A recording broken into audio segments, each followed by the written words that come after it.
weird concepts, you know. Oh yeah, see, I'm looking at the. We're essentially having podcast talk right now. You just want to start the show? Here, let me get my recording stuff already. Yeah, we've been doing this for 4 years. I finally bought a pop screen. Oh, really? You sound beautiful. Yeah. When you say pop screen, it sounded so svelte and pop subdued. Screen. Pop screen. Oh. Let's see. Yeah, thank you so much for both you guys waking up for the podcast today. Oh yeah, no problem. Okay, let me get into GarageBand. We don't seem to be too laggy, too, knock on wood. Yeah, we seem to be doing okay today. Yeah. Phew! See how long that lasts. Yeah, I was really scared because at first my recording sounded really crunchy, and I was starting to freak out because it sounded really bad and really sharp and really crunchy. And then finally I realized I wasn't recording through my Yeti. Oh, jeez. Yeah. I'll do it. I gotta have one bite of Foley's cereal breakfast. Man, Frosted Flakes are good! I'm actually having Foley's birthday cake for breakfast. Oh, no! What kind of cake? She made. Also, is that not like a month-old cake now? Well, she was sick. Mm-hmm. She had food poisoning, and then she got a cold, so she never had a birthday cake. That it came across the line. To me, it sounded like you said poo-poo poisoning.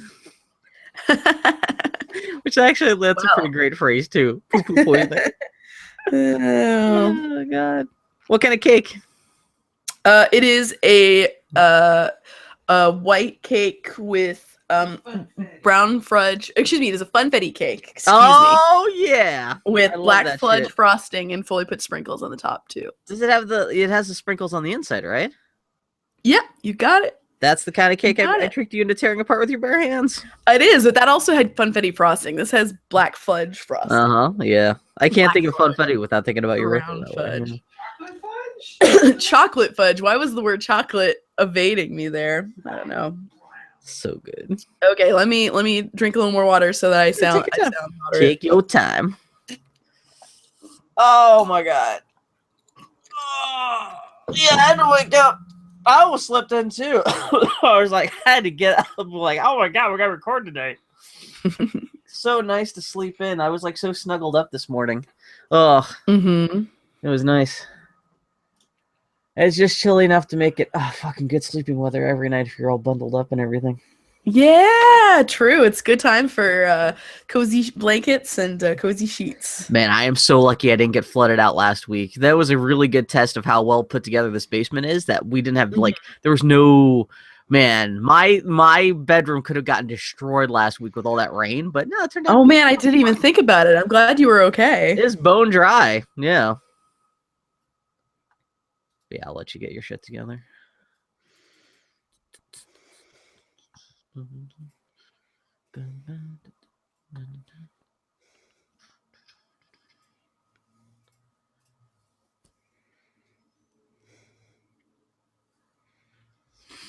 Let's see, Undertale.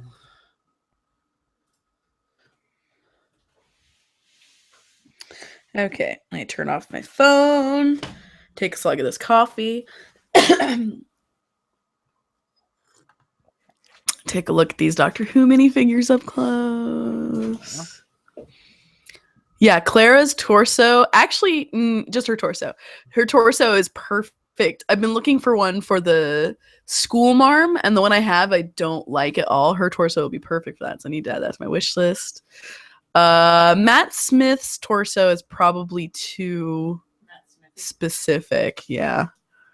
Oh no, I accidentally clicked buy. No.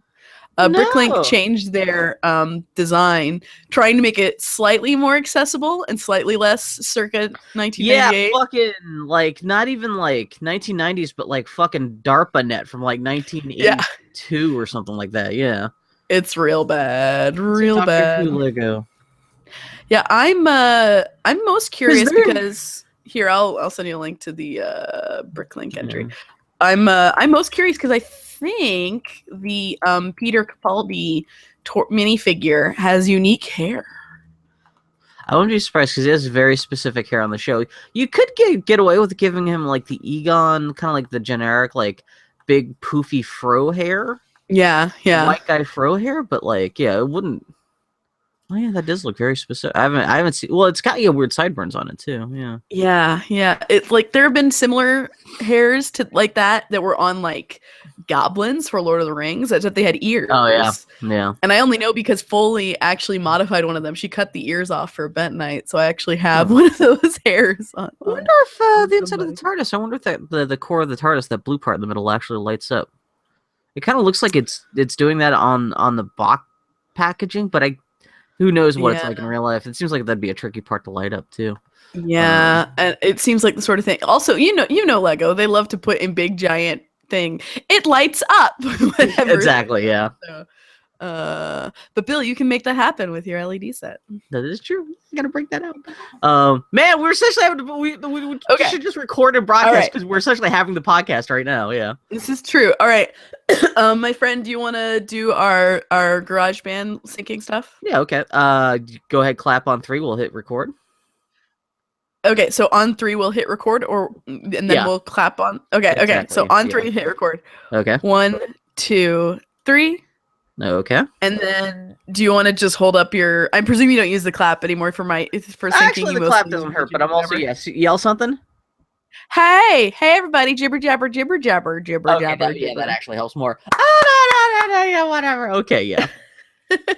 We're already broadcasting. But yeah, so man, fucking Dr. Herlena, that looks fucking cool though.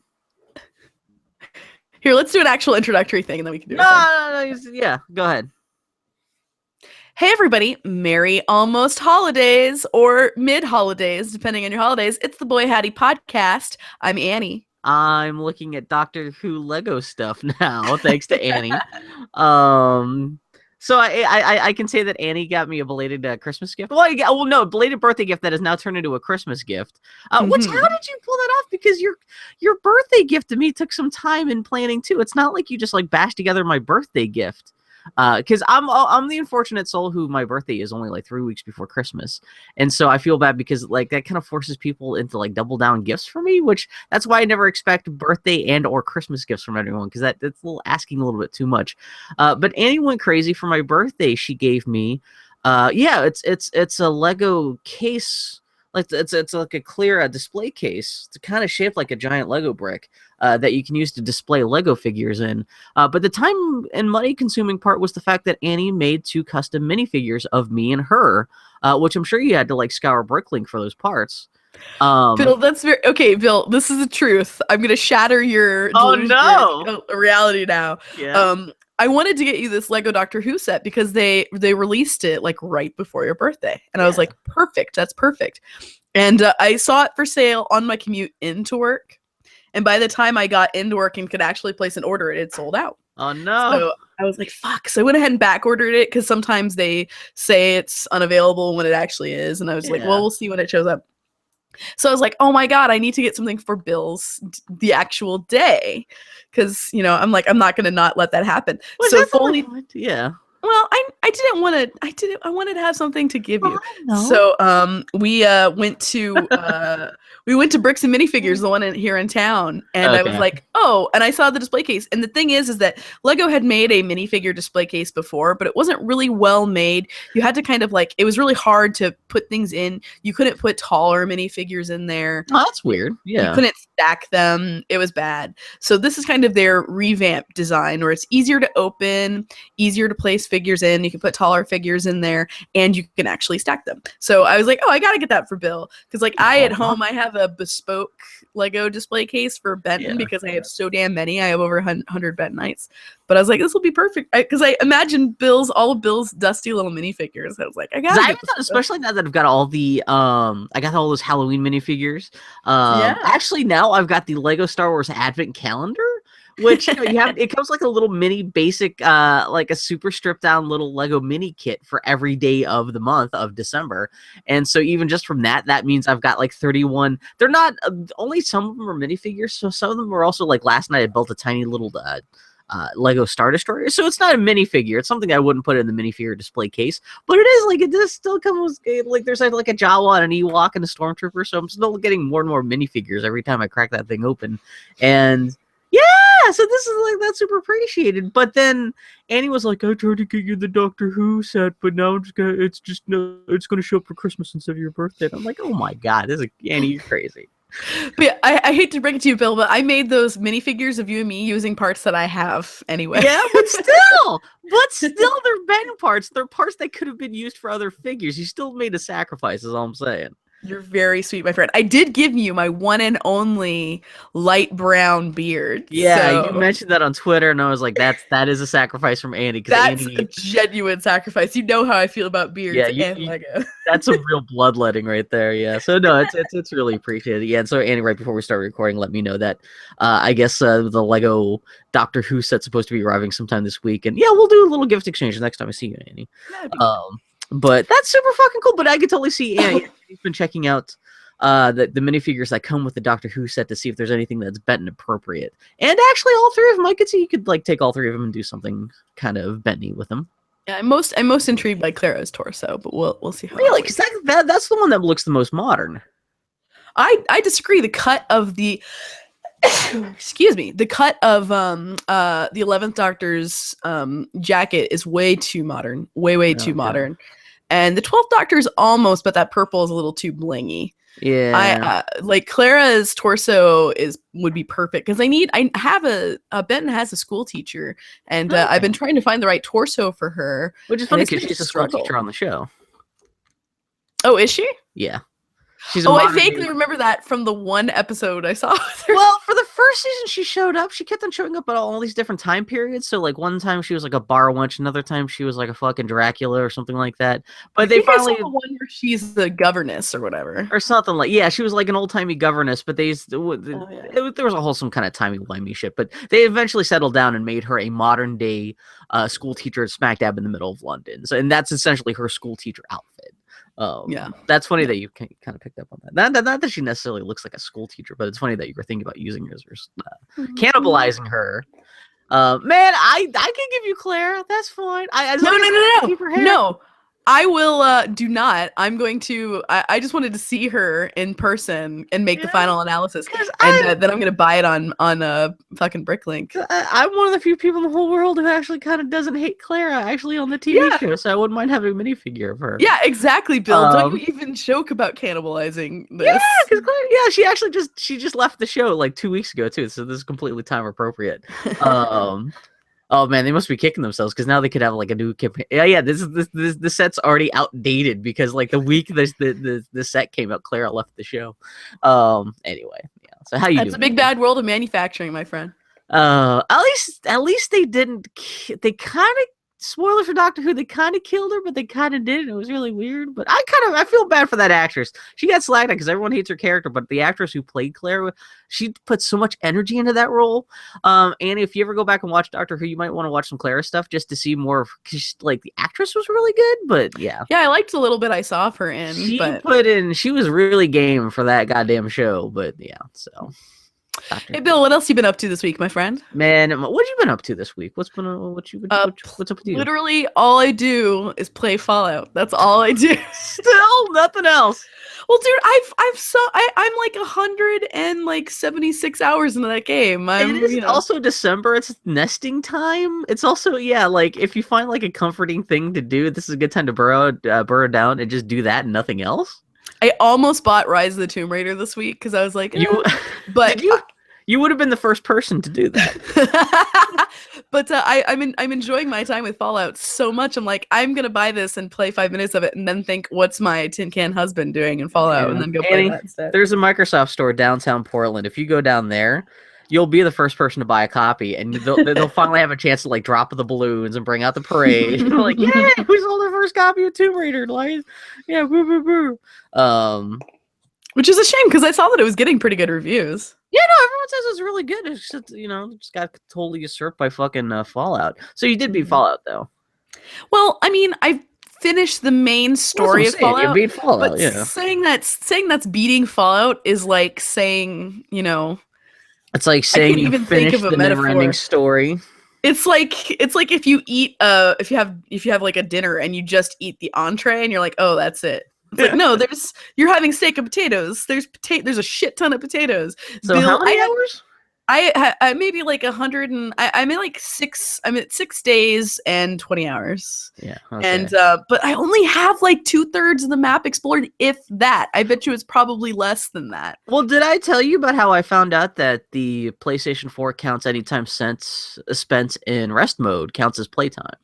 It does not if you're paused and you're in the save menu. Oh, well, fuck that then. Because Yeah. now it's like telling me I've been playing for 3.5 days for like, got like 72 hours or whatever. And I'm like, I played like 12 hours.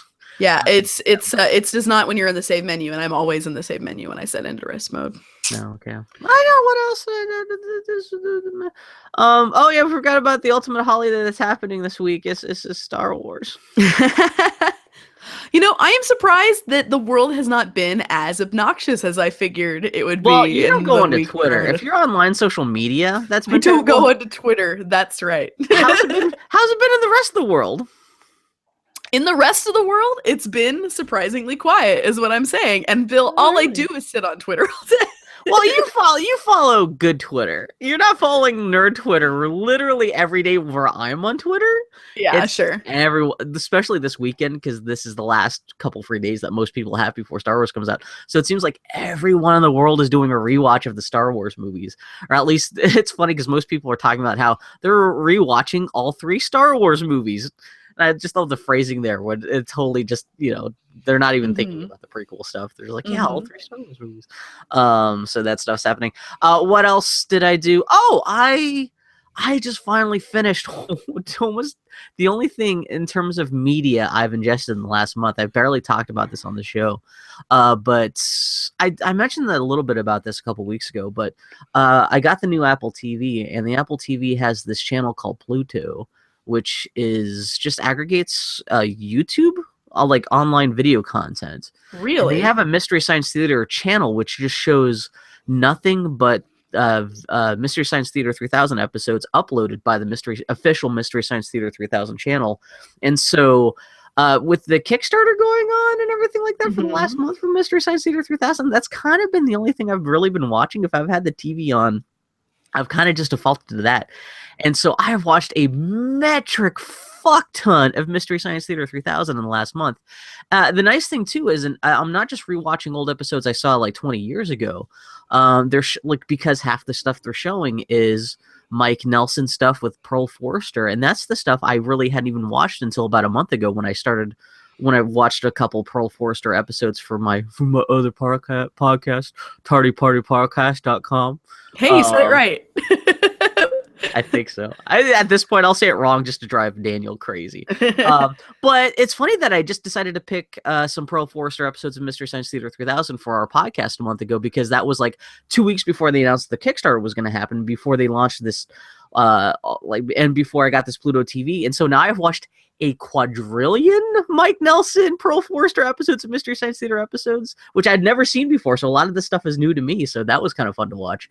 And I kind of wrapped everything up because they just the Mystery Science Theater 3000 Kickstarter just ended on Friday with the live stream of more episodes. And part of the live stream too was Joel Hodgson, the founder and original host of Mystery Science Theater. He was down at Meltdown Comics in LA. Man, I watched like 4 minutes of that. It was a tire fire. It was fucking, yeah, it was like it was a children's lemonade stand on fire. It's hard to do that sort of streaming stuff, especially ad hoc, but still, buddy. Yeah, when you tuned in, what did you see? I tuned in long enough to see Patton Oswalt and him talking, and there's nothing that's going to turn me off more than having to look at Patton Oswalt and listen to him in general. But really not a Patton Oswalt fan? No. Okay. Well. What goodwill I had for him has been lost over the last year or two. Why? What happened? He's an asshole. Oh, is he? Yeah, he's an asshole. He likes to feed the trolls. There's a certain sort of self-effacing dude that's so self-loathing, it's not cute. Oh, okay. Yeah, there's people on Twitter who are like, "You like Patton Oswalt?" And I was like, wait, when did everyone start hating Patton Oswalt?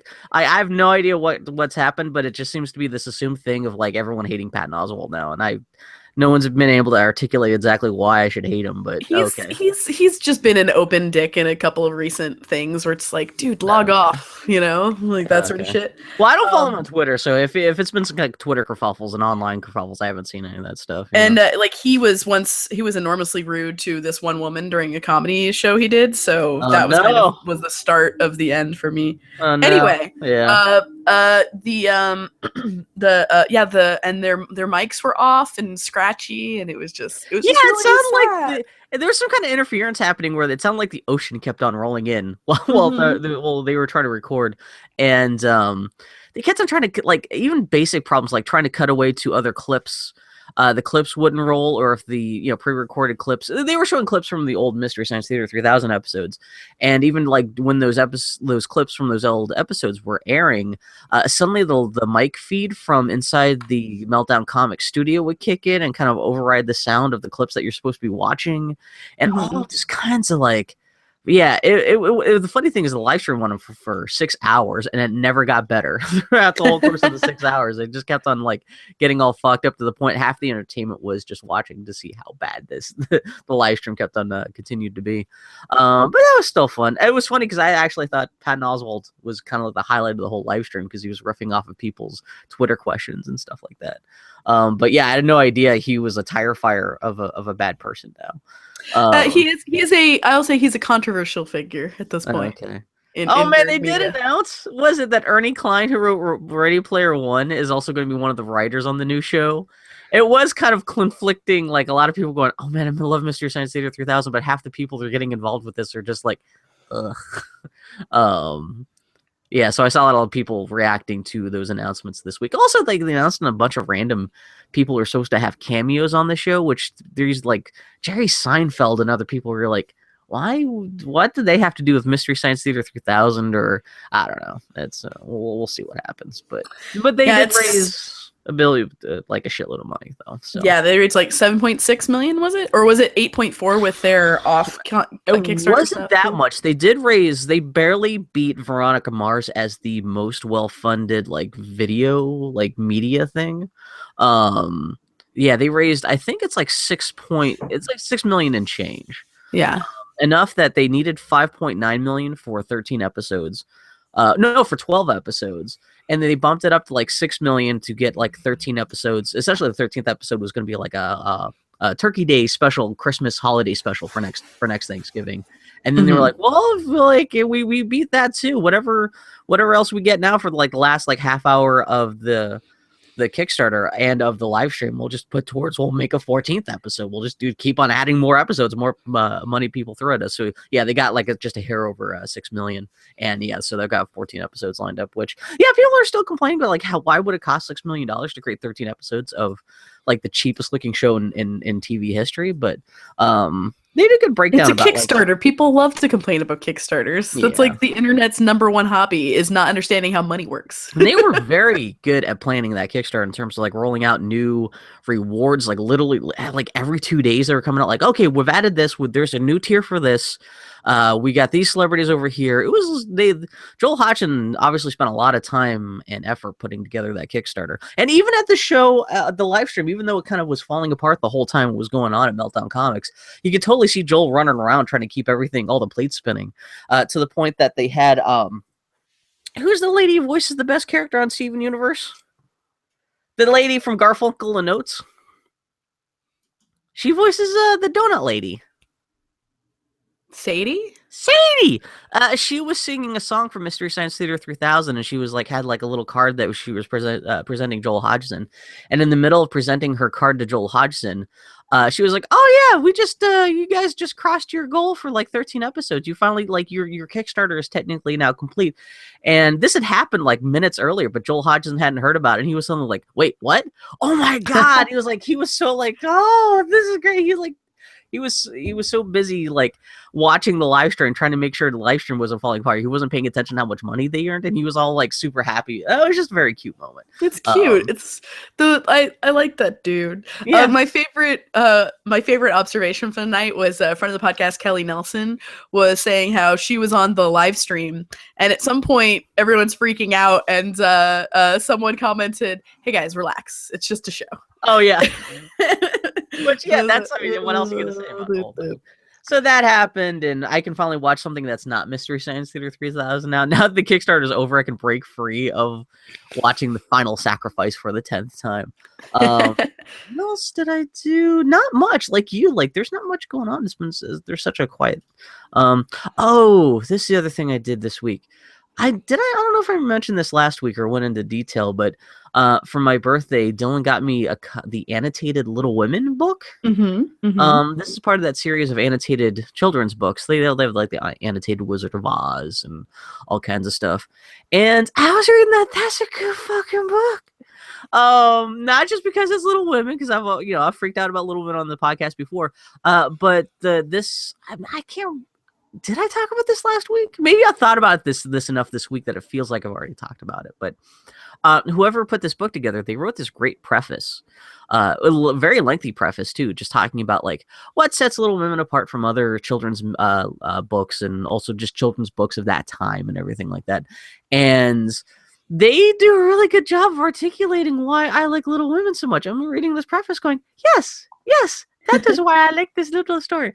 They go off into about how it's one of the few children's books at the time that's about standing your ground and not running away to a fantasy land, and it's about dealing with reality and actually about growing older and being disappointed in life, but it's still like a teachable moment where it's like, even though the whole point of the book is kind of like, even though life may kind of turn against you and you don't get what you think you're going to get out of life, it's still your duty to try to be as kind to people around you so you can at least try to make other people's lives good and stuff. And I was like, yeah. And they actually, at one point, they actually compare Little Women to Peter Pan, where it's like, Peter Pan's all about running away and irresponsibility. I'm like, that's funny because like I love Peter Pan and Little Women so much, and Peter Pan is just about just running away and irresponsibility. They're kind of nice bookends to each other, you know? Yeah, and Little Women's just about being kind of like cool and generous and pious and people growing up. But both of them both stories do kind of hold women up on this ridiculous pedestal of like what the perfect woman should be, because like, Peter Pan's all about how all women are mothers and mothers are fantastic and women are just here to help and heal you, and without the presence of women men all turn into monsters. And there's a little bit of that in Little Women, a little bit too, about how women are like kind of like like the kind of like civilizing force. But sure, you mean it's a story that's been told in the last 2,000 years. I know, exactly. And especially like children's literature of like the 19th century, there was a lot of that. Yeah, it's still little. But the best part too is the Little Women annotated book is also filled with recipes from the time. They actually, that's great. Whenever any one of the Little Women, I'm just gonna call them the Little Women. They whenever they talk about how they're making something, they actually just in the notes they print whatever would have been like the leading recipe for that of the time, which is funny because like half the measurements are like, take 2 nutfuls of flour. You need 2 cups of flamble blamble. Like, what the hell is flamble bamble? And like, I don't know, but it's great that they're reprinting all these recipes from like 1865, like Civil War era recipes for stuff. Yeah. Which I thought was kind of cute too. But yeah, no, it's a good little book. I like that thing. It's really cool. I really want someone to do an annotated Robin Hood, because it's the only way you could make Howard Pyle's Robin Hood readable is by interrupting it every Annie, if you had publishing contacts, I would say you'd be the person to do that, because you're one of the few people in the world who actually knows enough to write an annotated Robin Hood book. Me and Stephen Knight, that would be it. Yeah, exactly. Check it out. Man, because I can imagine one of the nice things about the annotated Little Women book too, it's like richly illustrated with not only pictures from like the first edition and all kinds of different editions of the book, but it's illustrated with pictures from like all the different like movie and TV productions of Little Women. But yeah, you'd be great for like just like finding all the best Robin Hood art, and just not even the text notes, but like the pictures and everything like that. Man, that'd be because that's really my number one favorite thing about Robin Hood is the illustrations. Hey, would that be like, I know you've talked about writing a Robin Hood book in the past or something like that, but actually the annotated Robin Hood would not be the worst place to start. I don't know what text you would annotate. Well, see, that's the hard thing about Robin Hood, because the nature of Robin Hood is that Robin Hood is always being redefined by every generation. And what Robin Hood is to different people is very, very different from generation to generation. So it's hard to say what is Robin Hood canon. Yeah. It's kind of de facto become either Howard Pyle's Unreadable Texts or what's his name? There's this guy named like Linsellen Green wrote a much more readable one in like the 30s. Yeah. But that would be the hardest thing because it's like the nature of Robin Hood is like, okay, well, this is a children's story. Mm-hmm. But our first records of Robin Hood are as an alias for criminals. And, it's like, and originally he was kind of just a murderous bastard. And then they just kind of tacked on robbing from the rich. And then they kind of tacked on giving to the poor. See, I would love to read about that, though. So, well, you can read many excellent books about it, including Stephen Knight's Robin Hood history. But that's the thing. You've always talked about writing your own book, but like you couldn't figure out like kind of a structure for it. But if you could just have this one like text to riff off of, even if it was just a picture storybook of Disney's animated, sexy Robin Hood, and it's like, oh God, Bill, that really made me uncomfortable. What, Disney sexy animated Robin Hood? I don't like that. I'm just saying, hey, Mary, how you doing? No, thank you. I still love Claire Hummel's realistic Maid Marian. It's just a fox in a fucking dress. I love, yeah. Oh, poor Claire Hummel. Don't say anything. Poor Claire Hummel. She's super talented, and it comes from a family of Disney Imagineers, and she has to deal with every asshole idiot on the internet bothering her 24 hours a day. Oh yeah, exactly. I was yelling at her the other day about she put up some new illustration this week, and I was like, "How the fuck are you not in charge of designing everything at the Disney resorts?" Because like I think her dad actually worked I think he was like a Disney artist or Imagineer or something like that, and so she grew up with the parks. And it was something for she got asked to design. We're talking about Claire Hummel on Twitter. She's Shumla with an H at the end. She's a great fucking fantastic artist, and there's something about how she was asked to design some kind of logo for some kind of like Hawaiian dance club, and she did this great like lady dancer, kind of like Lilo and Stitch. Kind of like, hula dancer, but like her hair's on fire, and just fucking, man, she's one of the best artists I've ever seen in my life. What are we talking about? Stuff and things. Yeah, have her help illustrate the annotated Robin Hood book. There we go. Is there an annotated? Actually, no, they've done so much stuff. I'd be kind of surprised at this point if they don't have an annotated Robin, because if they've done it. I went looking for it, but it's like I said, there's no real canon, so it's hard to. Well, that's what I'm saying. Yeah. Well, there's annotated Robin Hood text, but there's not like part of that series. Man, I should email them to see if that's actually what they're working on. Say, hey, if you need to talk to, you talk to Annie Maloney. Thanks, Bill. Thanks for getting me an in, as opposed to the one dude who's actually a professor at some university who is literally the go-to Robin Hood expert for the last 25, 30 years. And you got enthusiasm that makes for everything else. I like to think I can take Stephen Knight in a fight. So is Stephen Knight not the guy from the video games? He fought like werewolves with Tim Curry. Gabriel Knight, that's what I'm thinking of. Oh, you're thinking of Gabriel Knight. No, Stephen Thomas Knight is this dude who wrote a couple of really good books about Robin Hood. Actually, the go-to books about Robin Hood. So okay, he owns that corner. So wow. But you can muscle in on that territory. Let's see, what else have I been up to this week? Yeah, Fallout 4 is interesting because the Fallout 4 end state is kind of the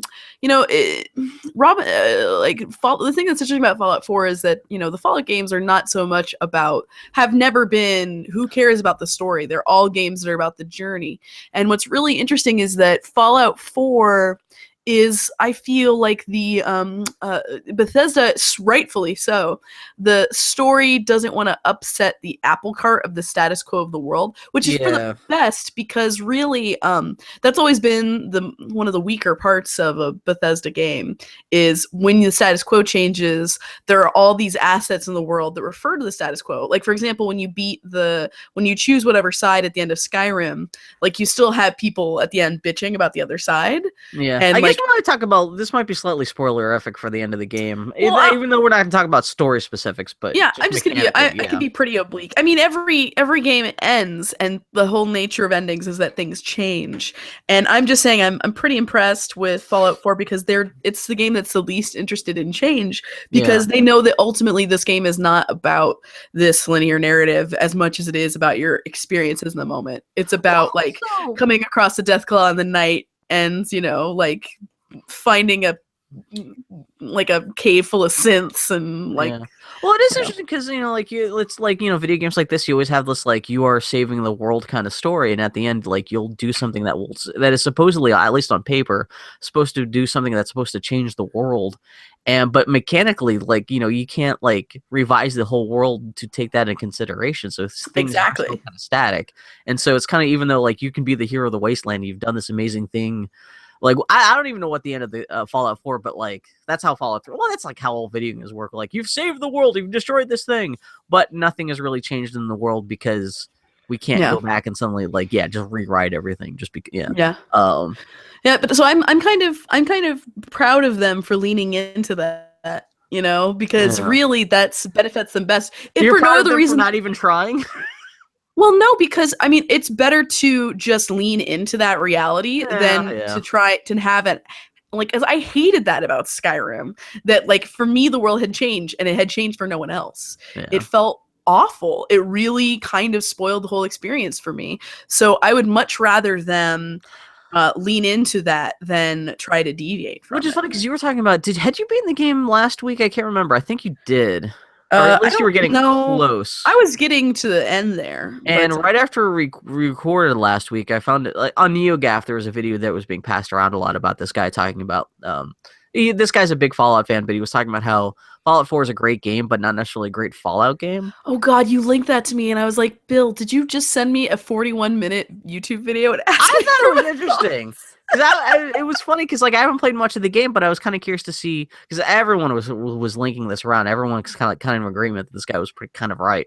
But yeah, he was talking about the end game. Spoilers for the end of Fallout 4 a little bit. No, I don't want to spoil the end of Fallout 4 because I don't. Well, not I think story spoilers, but like I was kind of surprised. Really? Well, I mean, what? You were surprised that there's only 4 endings in the game. What? How many ending? What is the correct number of endings? And I guess in all other Fallout games, at least there's not. Well, that's one of the things they fucked up with Fallout 3 was where they came out like a year before Fallout 3 came out. They're like, we're gonna have 18 quadrillion endings, and really there was only like 2 endings to the game. The only thing that was different, like you got a couple different title cards to kind of showing the outcomes of some of the quests that you've partaken of over the course of the game. which is what something from Fallout 1 and 2. Yeah, and this guy was grumping about how not only are there only 4 different endings, that the endings are just chosen, whatever ending you get is just chosen by whatever faction you choose to align yourself with at the game. And then there's on top of that, there's no title or no end cards showing you like there's no like here's the shape of your character's quest throughout the game. It's not as personalized as the endings for other Fallout games. And then I was really also surprised to find out that really the whole ending of the game is based off of whoever you arbitrarily decide to align yourself with at the end of the game too, which I thought even for Fallout, again, this is only like the 3rd Fallout game I've ever played. That did seem to be kind of bare bones to me a little bit, or at least arbitrary, that like not even the fact that there's just 4 endings, but that would just be tied, like you can do like your decisions in the game have no bearing on the ending aside from like it just boils down, it's just almost this is really reductive and I shouldn't say this, but almost kind of like in Mass Effect 3 where you just kind of like the ending just depends on which door you choose at the end. This just kind of relies on which faction you choose at the end. Again, I haven't played it myself, but this is what a lot of other people who have beaten the game who are kind of saying, oh yeah, this guy's articulating something I felt disappointed in. Not that everyone's like slamming on the game. These are people who like the game who are still like, yeah, but hopefully in the next Fallout 5 be able to do something different than this. But see, I understand and I respect that perspective. Look at that UN right now, yeah.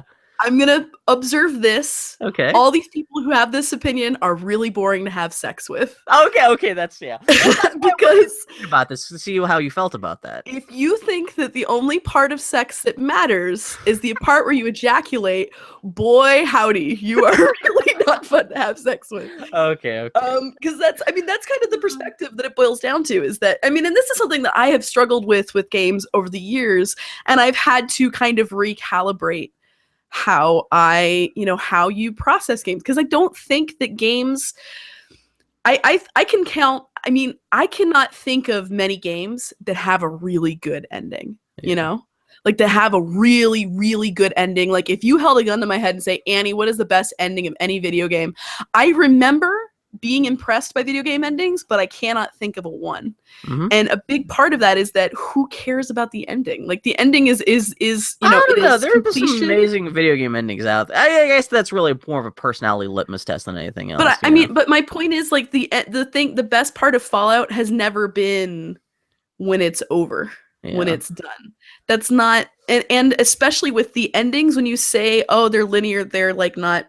The implication you're saying is that, oh, if it's by faction, the choices you've made throughout the game is what people seem to be complaining but about. when you pick a faction, you're making some pretty dramatic choices. Well, and that's what this guy said, because he was talking about how it's weird that like the end, what happens to you at the end of the game does not reflect any moral choices you made throughout the game, except that the ultimate moral choice is who do you align with yourself at the game. So technically, yeah, it is actually the ultimate moral choice, but it is just very binary. And it doesn't necessarily have to reflect anything else you've done in the game. You could suddenly like, you could play as like a fucking synth-hating monster at the end of the game, but then at the end, very with the railroad for some reason, and I don't know. So I mean, again, I haven't played it myself, but like it was interesting because I've heard a lot of people grumbling about how much they, even if they liked the game, they thought there were some problems. And this is the first video I've seen kind of articulate what it's sure. Most people seem to be grumbling about in a way that I was like, okay, I can kind of see why people are kind of so anyway. And it's just interesting because I can't help but wonder what these people value in a Fallout game. Yeah. Because I always feel like the morality system is one of the weakest parts of a Fallout game, and I really liked that this game kind of shucked it. Yeah. Because there's like some of the points in that video. Was there a morality system in Fallout 3? I believe so, yes. Bad? I can't remember. I mean, it's not like a Mass Effect thing where it's like you have a good-ometer and an evil-ometer. I find that stuff really reductive, and they largely stripped that out in this game for kind of a general oblique faction alignment system, and to some degree they have it in a really reductive and simplistic like companion favor system. So like maybe you can steal and it's fine as long as you get away with it, but if the companion you're with dislikes stealing, then that that is a bad thing. I've seen people complain about how hot they think Piper is, but Piper hates everything that they do. So they essentially just want to hate fuck Piper. Where they're like, you're hot, you're fun, but goddamn, stop judging me. Granted, I really think that the Fallout 4 romance system is very simplistic and needs a lot of work. It is a pretty transparent reduction of like a kindness quiz sort of system, but to me, I find it much more interesting where it's like my behavior is shaped by the person I'm with rather than this overarching perception of like well, I don't want my cosmic ethereal world score to be altered. It's like I find that much more interesting where it's like, well, I'm with this person. I mean, I don't do drugs in video games because I feel weird about it because I'm an addict. These are games where you can drink alcohol and do drugs and there are benefits for them. And I don't do it because I feel weird about it. And there's a companion in Fallout 4 who likes it if you do drugs in front of them. Really? And I found myself, I was like, oh, I want to impress this person. And I started doing drugs. Are they all like, oh yeah, do that again? No, I was huffing jet in front of this person to impress them, and that is much more interesting to me than I mean, it's kind of like a nice. They're so stupid. What the hell are you talking about? The thing is like what I love about Fallout is Fallout has a lot of dumb things that don't make sense, but they don't care because it's more fun for it to be in a way that doesn't make sense. Like it's ridiculous that I can give my dog a missile launcher to carry as well as like 50 pounds of assorted knickknacks. It doesn't make any sense, but it's more fun for that to happen. I like how much they're willing to kind of get out of your way, but I don't know. I feel like the Fallout 4 is filled with moral choices that you make all along the way, and those choices do shape your world. And I guess people are objecting that they perceive that to be more linear, which I can totally respect, and it is. This game has a pretty straightforward linear narrative, and frankly, if you have played a little bit of Fallout, if you think casually, what is the end of Fallout? You're pretty much right on. It's not super abstract, but I kind of like, again, that it's just they know that that's not what you signed up for. I like the character performances a lot. I like the voice performances. I like the little world they've created. These feel more aware of their weaknesses in this one and more aware of their strengths, and are leaning on their strengths and trying to lean away from their weaknesses a little bit. I'm pretty consistently impressed by how it almost seems like the unanimous video game online opinion that like even people who don't like, not, I can't say, again, people seem to be, the general consensus seems to be, again, Fallout 4 is a good game. People have issues as to why they don't think it's necessarily a good Fallout game, but everyone's like, yeah, everyone seems to be like, oh yeah, I wish this game was a little bit like Fallout 3, but man, fucking New Vegas, that was the best Fallout game, and everyone's just like, yeah, maybe I'll just go back to play New Vegas until they patch up Fallout 4 more and stuff. I'm like, I didn't realize. I thought there was a camp of people who really liked Fallout New Vegas. It seems to be coalescing, kind of like how everyone seems to agree that like Ocarina of Time is the best Zelda game. Everyone seems to be going like, yeah, New Vegas, that was where it's at. That is the best Fallout game. I'm like, man, maybe I should go back and play Fallout, finish New Vegas sometime. Holy shit, I didn't realize people loved it that much.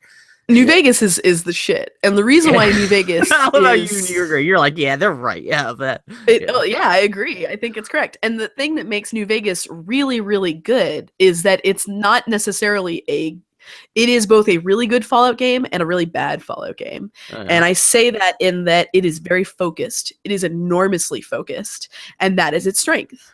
It's really hard to find a random mission that is unrelated to everything else that's going on in that world. Like, yeah, that's kind of one of the things I've heard people talk about that game. Like, it's not to say that the world is small. It's smaller than Fallout 3, but the priority is more to have a tighter, to totally mix metaphors, a tighter knitted patchwork, you know. But I mean, that is a game where you are straight up choosing a faction and that's your ending. But it's all a little, and so on that, to that degree, that is something that Fallout 4 takes from New Vegas wholesale. The difference is that in Fallout New Vegas, it's just all, you feel like you are in a very specific place that is all connected and is all tied together. But Fallout New Vegas has the benefit of being like a scrapped Fallout 3. It was originally, a lot of those characters and stories. Yeah, that was written, the Van Buren stuff, right? Yeah, it was written. Yeah. They just revisited it and used it for New Vegas. Chris Avalon has talked about this at length. So, I mean, it's good, but Bill, boy howdy, if you think Fallout 4 is unplayably buggy, you can never play New Vegas. Well, they've had like 8 years to patch it now, so hopefully if I go back to play it sometime. Bill, at least put it this way. You should totally get it for your new gaming rig, because I got it because Steam had hope that a modder has patched it, because Obsidian, I can guarantee you, did not. Well, Obsidian never gets to finish anything they work on. Exactly. Yeah, I mean, my Hmm. biggest hope from, and I know it will never happen because of how things shook out from New Vegas. The best thing that could happen would be that Bethesda tapped Obsidian to do another. That's what everyone else is hoping. That everyone's like, man, Fallout 4 could. That's a lot of people complaining about Fallout 4. Like, again, not hating on it, but just kind of like seeing room for improvement. And of course, everyone's like, this is okay, and we have problems with this game, but yeah, imagine what happens if Obsidian can come back and like what they could do with this. Yeah, because it's like the weakest part of a Bethesda game is always that it doesn't even matter if they tell their story, like how good or bad their stories are, because the stories are so like such a small part of your experience. Yeah, it's more just about being in that world and just so it's to have it be more focused. I will say this: there was part of the ending of Fallout 4 that made me choke up. That actually made me cry a little bit. So, and it was the one part that I didn't kind of see coming. So, do you find out Sean's an old man and you've like missed most of his life, and you get to see him, like you hold him as he dies, breathes his last breath? You find out that he's turned into a half tiger person. That he's mutated with a rad scorpion. I talked about tigers and Foley got excited. It's okay. Aroused. Our new household meme is that Foley has become a late blossoming furry. There's nothing wrong with that. Black sad and Tony the tiger. Hetero and furry. Gadget I love the idea of you becoming spontaneously heterosexual, but only for animal men. Only for animal men. Yeah, we'll take Magic Mike XXL and Photoshop it so it's Tony the Tiger. Yeah. Yeah. Anyway, I feel like a lot of the criticism I've been seeing of it's really funny because after I beat Fallout, like I was like curious what the other routes were, And so I looked into it. I'm like, I can pretty much guess what these other routes were, but I was curious about one. And it was so funny because I fell down this rabbit hole of people who really love this one faction in the game. And I'm like, this is my man, isn't it? Yep. Everyone consistently falling in love with one faction? Like, which faction? There's a contingent of dude bros online who are. I shouldn't talk about this. No, I want to hear that. Well, at least no one. Yeah, it's fine. I know some people who feel this way. I shouldn't be mean about it. So but dude bros. So which at least what faction are we talking about? Even if you're not talking about why people like it so much. There is a faction of very rational men who really love the Institute, and it's so funny because it is always men, like men who are really into the Institute. Kind of like, yeah. Oh, it's like, oh man, it's so funny. It's so funny to read these passion things. They're like, I don't see how anyone can morally choose any other route, and I'm just like, oh boy, buddy. Oh boy, buddy! I shouldn't even say that much because it's a spoiler. That so this is kind of like the people who think like the bad guy in Fallout 4 or in BioShock's a little bit right. Like kind of it's like, oh yeah, he was right to like try to build an ocean under a city. There is a very particular sort of exceptionalism kind of thing going on. Yeah, and it invariably boils down to, well, I'll fix it. Yeah. It's any flaws they may have. It's like I think it appeals to people who yeah, I don't know. I want a mod for Fallout 4 that lets me try to fuck a toaster and pretend it's my girlfriend, and I take it to the sense, and I'm like, can you complete her? Can you make her real? And even the sense are like, what the hell's wrong with you? So you want to Final Pam it? Yeah. Is what you're telling me? Exactly. I need to keep watching the Final Pam too. Oh boy. Yeah, no, I feel like Fallout 4 on the whole is an improvement on Fallout 3. Fallout 3's weakest part was its story. I feel like Fallout 4 was smart in how they handled its story overall. Even though I can see why people would criticize it as being not a good Fallout game, even as I respectfully disagree, because, like I said, I feel like Fallout games are more about atmosphere and feeling as much as they are anything else, and I feel like this game pulls that off. But it's just... I'm probably going to play another 75 hours of that damn game before DLC. So, man, Annie... I need to see you guys before Christmas starts because we got to eat some Swiss Colony. I got some What Swiss you got Colony. Coming, girl? I pulled the fucking trigger on some Swiss Colony. Who knows when that's gonna arrive? Because like your only shipping the options are like, I want it now or I want it before Christmas. So I don't know what that means, especially just like 2 or 3 weeks out. Well, we're only 2 weeks before Christmas, right? Less than 2 weeks until Christmas. Oh shit, that shit should be arriving soon then. It's not shipped, but yeah, I ordered some Petit Fours and some truffles and some beef log. So that shit's coming. I went to Twitter and asked people what their Swiss Colony suggestions were, because the only things I've ever had from Swiss Colony were pretty much what I mentioned and the Animal Friends log we taste tested last year on the show. Mm-hmm. Pretty much I just got that stuff again. People kept on saying their spreadable cheeses are really good, so I got a little bit of that stuff too. We'll see. But yeah, that Christmas is real. This is it. You know how the Christmas is really coming when Swiss Colony is working on your order to ship it soon. So, oh God, I need to send you guys to Texas with some Petit Fours and stuff. So are you gonna even try to watch Star Wars? Or are you gonna wait until you go to Texas to go see it with your mom? I have tickets for the 20th, the day after. Oh really?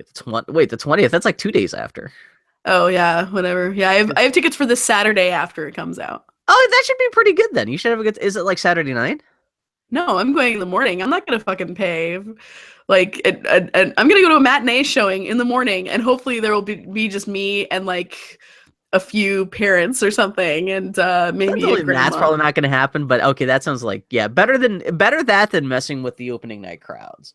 Yeah, I'm gonna go the day after, so the Saturday after. You excited? You really don't care? What's your attitude towards Star Wars now? I'm looking forward to it. It's gonna be good. I'm trying to be reasonable. I don't want to get too chuffed. I'm sure I will get chuffed right before it, but I'd rather go into it just expecting to be have an okay time. I'm just riding high from everyone being so freaked out about Star Wars right now. That's more again. It's not for me. It's not even as much about the movie as much as just like somebody on Twitter last night pointed out. This is it. This Star Wars will never be. No one will be. The general pop culture won't be as excited for Star Wars again in our lifetimes as it is this week. Until because this is it. Even more people seem to be, even though the prequels are terrible, people seem to be excited. Like this is the first time there seems to be really kind of potential in Star Wars again, since this is the first time anyone's been able to feel kind of up about Star Wars since before the prequel started. Yeah. And also, like, there's just the geek culture and the internet has grown so much more that like the excitement for this new Star Wars is even kind of like at a even higher fever pitch than it was even for like the Phantom Menace.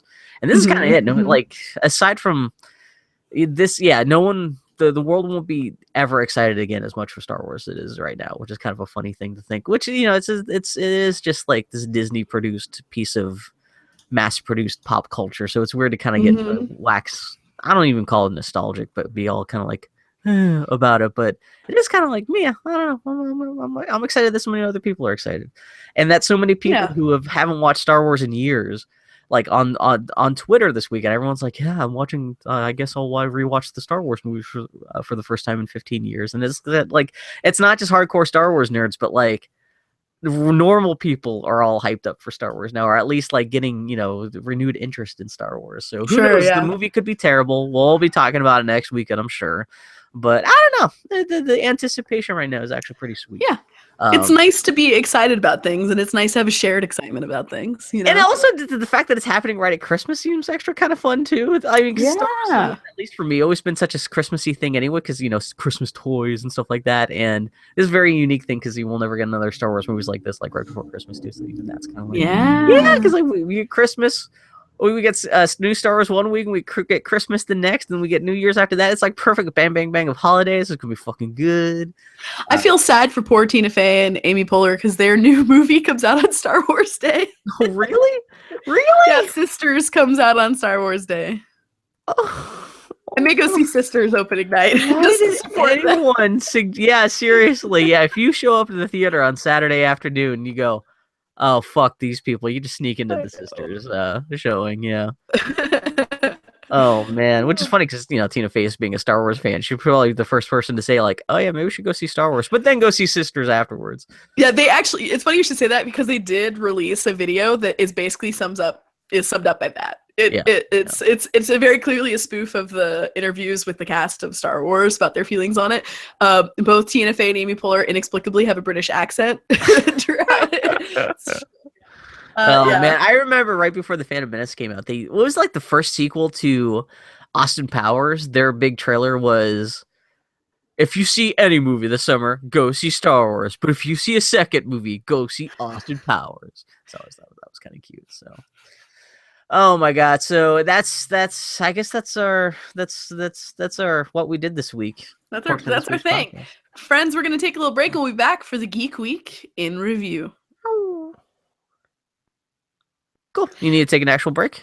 Yeah. Let me go find my wife and give her a smooch. I'll be right back. Okay. Aw, smooch break.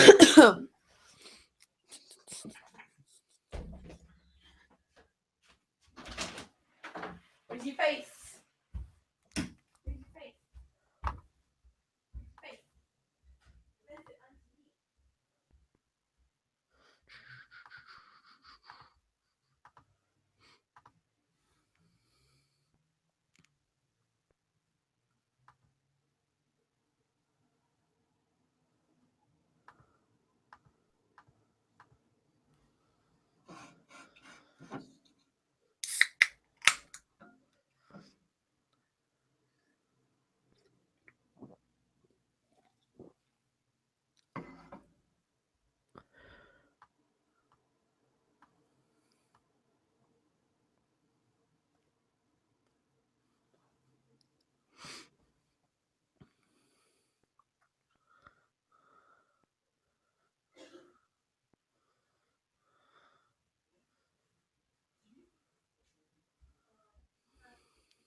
Oh, I like that. That's great. Foley? Yeah.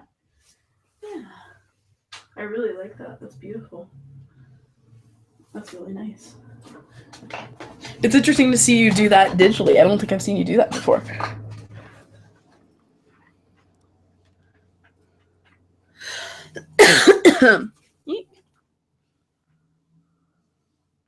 Hello? Hello. Hi. Sorry, I'm just watching the new Independence Day trailer that just came out. Oh god. Like Independence Day is an alien invasion? Yeah, the sequel. Whoa. Do you want to watch it before we start the Geek Week news and review? Making it? Sure. I'm sorry, what was that Are for? they remaking it? They're making a sequel. What? Hey, I'll tweet you a link. Oh, Yeah, please do. I want to make sure I get the right one. Yeah. Let's see. That's a sequel everybody asked for. Let's see. Hold on, I'm about to tweet at you. Resurgence? Boo. There you go. Just tweet it at you.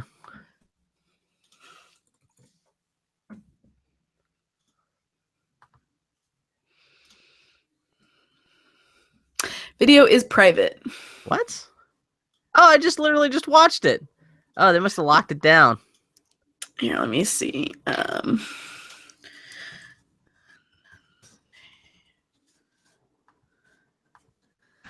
Oh, so there's like an off-screen version. That was the first like direct feed version.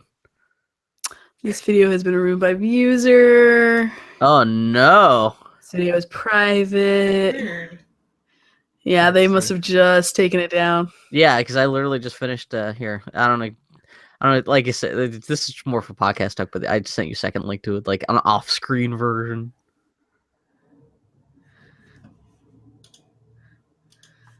Someone should record in their own bedroom, I guess.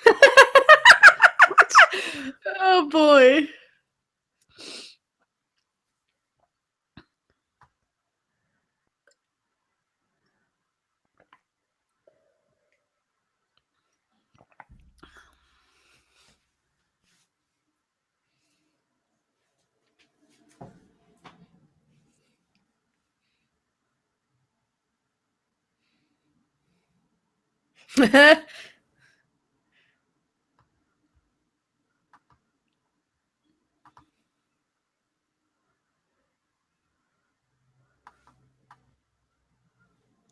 Oh god.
Lord. Do you think Ain't It Cool News is going to finally update their background? Oh, what's their background? Ain't It Cool News' background, like the entire time that it has existed, has been a highly embossed version of the shot from Independence Day of the White House exploding. Really? Have you never noticed? It's been like that its entire time. It's been here. Let me see if it's still. Oh, haven't looked I at didn't know it was like a Ain't It Cool picture. News in years. Like, yeah, oh, that's a I've screenshot never from. noticed that. It's been that the entire I time. thought it was like it's King been- Kong or something. No, it's Independence Day, son. So, Annie, what are your guys' history with the Independence Day? What do you guys think about Independence Day? I saw Independence Day. I've seen it once in my entire life. That I sounds saw about right. I saw it at a sleepover at 2:00 in the morning, Again, that sounds about right. and I can't remember anything from it. Yeah, okay. Right now, my Twitter feed is exploding with the fact that I guess that just got unveiled on a football game right now. So, yeah. And I guess that trailer, I guess it's supposed to debut with the Star Wars. Oh, there's a big deal because I guess everyone's talking about how like there's supposed to be like the new Star Trek is supposed to be getting its first trailer with Star Wars. Like the Star Wars movie is like essentially getting the first trailers for most of the big movies next year. Essentially everyone's first look at a whole bunch of stuff. Yeah, so Yeah, Independence Day, aliens come back. I guess it does take place 20 years after the first one. At least real time has passed. Yeah. It's weird that Will Smith didn't come back for that one though, because that's like that's like his Yeah. biggest thing ever. And he was in Yeah. A Shark's Tale, but he won't come back for Independence Day. To be fair, A Shark's Tale, he probably recorded over the course of 4 days from bed. Exactly. You know? Yeah. He couldn't be in Django Unchained, but he'd be in Shark's Tale. Oh boy. Man, Oh boy. Also, did you see Pizza Hut brought back its new like little crust of the like little cheese slices that you can tear off and dip? I don't know why. I don't know. I admit I am not up to speed with Pizza Hut technology. Pizza Hut. I mentioned this on the podcast months ago, but I only found out just this last summer. Pizza Hut delivers when they started offering their hot dog filled crusts. And I did not know that Pizza Hut delivers. Pizza Hut when I was a kid, it was totally just a dine-in joint. You couldn't even take. I think you could take pizza out, but it was like they never delivered. Yeah, at least in Pittsburgh when I was growing up. You know what? Now that you mention it, I remember as a youth eating at Pizza Hut all the time. Yeah. Like, I remember going and getting a Yoda cup cover at a Pizza Hut. Yeah. Man, I was watching. There's one YouTube channel I subscribe to that just does nothing but just upload old 80s commercials. Mm-hmm. And last night I just kind of threw it on a whim, and it went through. It was the Saturday morning debut of the real Ghostbusters and the Beetlejuice cartoon, but it was just the commercials from that morning. And they were like, there was one thing where it was like Captain Crunch. There was a commercial of Captain Crunch where when it came with a toy for like a submarine that you had to fill with baking soda and put underwater so it would like poo-pooed along. And I was like, I remember that. I had that. And like Fruity Pebbles had like little Frisbee. And I was like, I had that Fruity Pebbles Frisbee. And anyway, I don't know why I bring that up other than the fact that because I just ordered one hot dog crust pizza pack from Pizza Hut like back in May, I keep on getting coupons and offers from them for like the most random. They keep on trying to come up like they keep on reintroducing and then taking away like different kinds of stuffed crust pizzas they have. Now they're just putting it back in the Disney vault. Yeah, but like every 2 months though. So they've just reintroduced like for the 4th time in the 6 months that I've actually been paying attention to Pizza Hut. Yeah, like their little cheesy bite crust now. And just like fuck it. Maybe they're trying to do like a McRib thing, like to build a sense of urgency around it. But like if only they like if they took the McRib for a month, took it away for a month, and then brought it back a month later, and then kept on doing that over and over. It's the most like Pizza Hut's out of its fucking mind. Friends, anyway. Did you know, were you aware that this is the Geek Week in Review? This is the part of our podcast where Bill notes news in the week that was, and I read it, often learning it for the first time. So, who was your favorite Independence Day character? What was your favorite moment? My favorite moment from Independence Day is when I got to have the last of the bowl of popcorn at that slumber party with Sarah Love. Sarah Love? Love? Total recall of this sleepover party. It was a friend of mine named Sarah Love. Huh. What a great name. We watched Romeo plus Juliet at Independence Day. It's hard to say which I disliked more. Romeo plus Juliet. That's the Baz Luhrmann thing? Yep. Don't they call Which, if you're going to watch it, you should watch on VHS at like 11 o'clock at night. Is that the one where like all the guns are branded, or like sword branded guns? Yep. So in the dialogue, when they say, pick up your sword. I actually like that movie as an adult. I kind of wished that it had had more an effect on me at the time, because it's as an adult, I'm like, this movie is ridiculous and kind of fun, and it does have one of the greatest soundtracks of all time. I'm terribly dating myself now, but I didn't come to appreciate it until like 10 years after. I saw 10 minutes once on HBO where Titanic was yelling at Super Mario Brothers about pick up your sword, Mercutio, at like a gas station before it blew up or something, and I was like, what the hell am I watching? I thought I was losing my mind for a moment. It is a movie that will make you lose your mind, even for a Baz Luhrmann movie. Oh no! Also, just on Twitter, I just saw there's a sale on the Lego Dimensions starter pack is only $60 at Amazon right now for all platforms. That was one of the things where I'm like, what should I get Bill for Christmas? I'm like, I should get him the Lego Dimensions. I should get him the Lego Dimensions thing. And then I looked at it and I was like, no, all that stuff is on sale right now. So if you like, instead of dropping $200 to get Lego Dimensions and all the worthwhile stuff, it's only $150 now. And I'm like, Bill, get it in a year when it's in a bargain bin. Well, no, get it in a month from now when it's a bargain bin after Christmas. Get it like on December 28th. You can get it in a bargain bin. See, they're smart though, because the nature of this is that even if the product sinks, like the fact that it's Lego will give it legs. Exactly. And, yeah. So it's kind of built in. It's not going to drop in value like everything else does. Insidious. Which is like I'm still vaguely interested in playing, but like the gameplay, it still does not look that interesting. But it is kind of Back to the Future. Really, it's just the license stuff where I'm just like. Anyway, what are we talking about? We're talking about Pizza Hut, Independence Day, Robin Hood. Yeah, did you know, pals, that Pottermore unveiled new covers for the ebook editions of Harry Potter designed by Ollie Moss? Between this and the new Scholastic reprints designed by Kazu, they may need to pump the brakes on more redesigns of the whole series for a bit. It's interesting that that's your perspective, because I thought that this was kind of their attempt to force y'all to rebuy every couple of years. You know? Because it's like... yeah. Because how long ago? I mean, I feel like that his covers here. Let me see.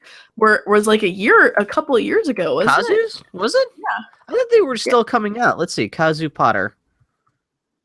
This is Kazu Kizubishi. He's the guy who Kibuichi. I'm sorry.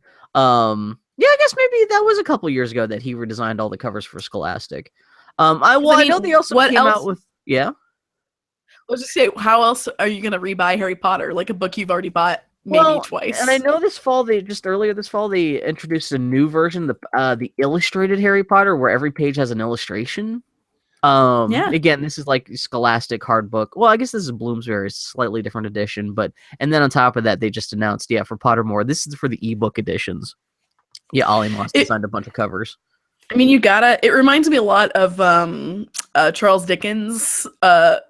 Dickens was notorious for this. Dickens invented the paperback, actually, because what he would do is he would buy up the serialized copies of his books from people, stitch them together, and sell them back to people as a collected edition. And then he would actually buy those back and bind them in hardback as like super special gilded editions and sell them to people again.